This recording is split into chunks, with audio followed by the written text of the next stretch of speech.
Hi! Hello అండి. Welcome to my channel Mahasi talks. అందరూ ఎలా ఉన్నారు? నేనైతే చాలా బాగున్నానండి. మీ అందరూ కూడా దుర్గమ్మ దయ వల్ల బాగుండాలని మనస్ఫూర్తిగా అయితే కోరుకుంటున్నా. 10 రోజులు కంప్లీట్ చేసుకొని 11వ రోజుకైతే వచ్చేసాము. ఈరోజు విజయదశమి అంటే దసరా పండుగ. ఈ విజయదశమి రోజు అమ్మవారి విజయాన్ని సాధించారు కనుక అందుకని దీన్ని విజయదశమి అంటారండి.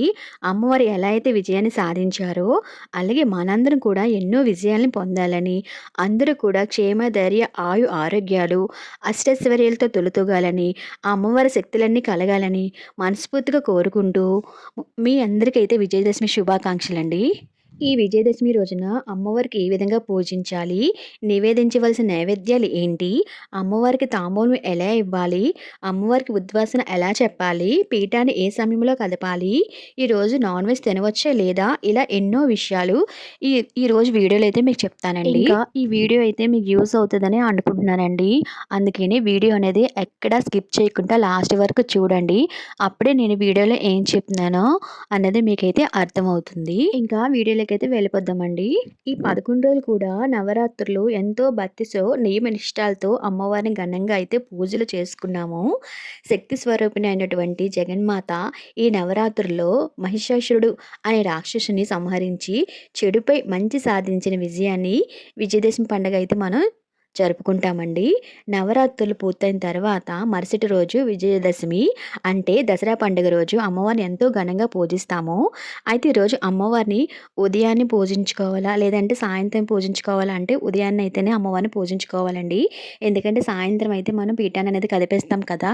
సో, మనం సాయంత్రం అయితే పూజ చేసుకోలేము. నార్మల్‌గా దేవుడి గదిలో అయితే మనం పూజ అనేది చేసుకోవచ్చండి.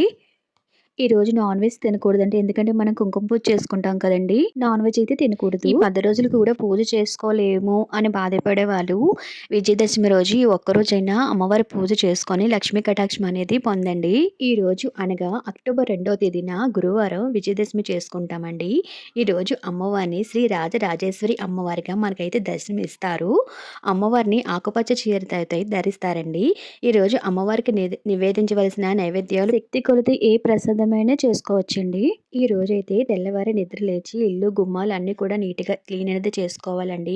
మాకు టైం లేదు అనుకునే వాళ్ళు నైట్ కూడా అవన్నీ చేసుకోవచ్చు. పూజా మందిరాన్ని పువ్వులతో అందంగా అలంకరణ చేసుకొని దారబంధాలు తోరణాలు అయితే కట్టుకోండి.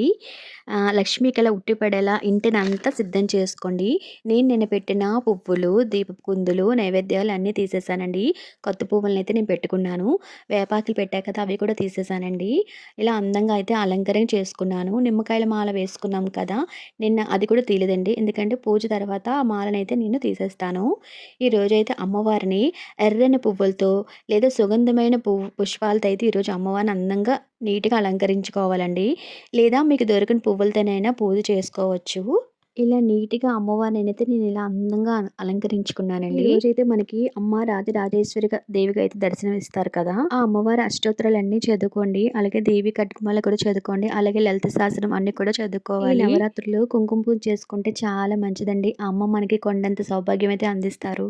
అమ్మవారి పీఠాన్ని అయితే మనం 12 లోపల కలపాలండి. లేదు అంటే సాయంత్రం 6 లోపల పీఠాన్ని అనేది కదిపేయచ్చు. ఈ టైంలోనే ఉద్వాసన అనేది కూడా చెప్పేసుకోవచ్చండి. అలాగే ఈరోజు ఆయుధాలకి, వాహనాలకు కూడా తప్పకుండా పూజ అనేది చేసుకోవాలి. విజయదశమి పూజ చేసుకోలేము అనుకునే వాళ్ళు తర్వాతైనా టెంపుల్‌కి వెళ్లి అమ్మవారి దర్శనం అయితే చేసుకోండి. ఈ వీడియో మీకు నచ్చిందని అనుకుంటున్నాను. ప్లీజ్ సబ్స్క్రైబ్ చేసుకోండి. అలాగే లైక్, షేర్, కామెంట్ చేయండి. పక్కనే ఉన్న బెల్ కొట్టడం అయితే మర్చిపోవద్దు. అప్పుడు నేను ఏమైనా వీడియోస్ చేస్తే మీకు నోటిఫికేషన్ అనేది వస్తుంది. Thanks for watching. Bye bye. జై దుర్గమ్మ తల్లి.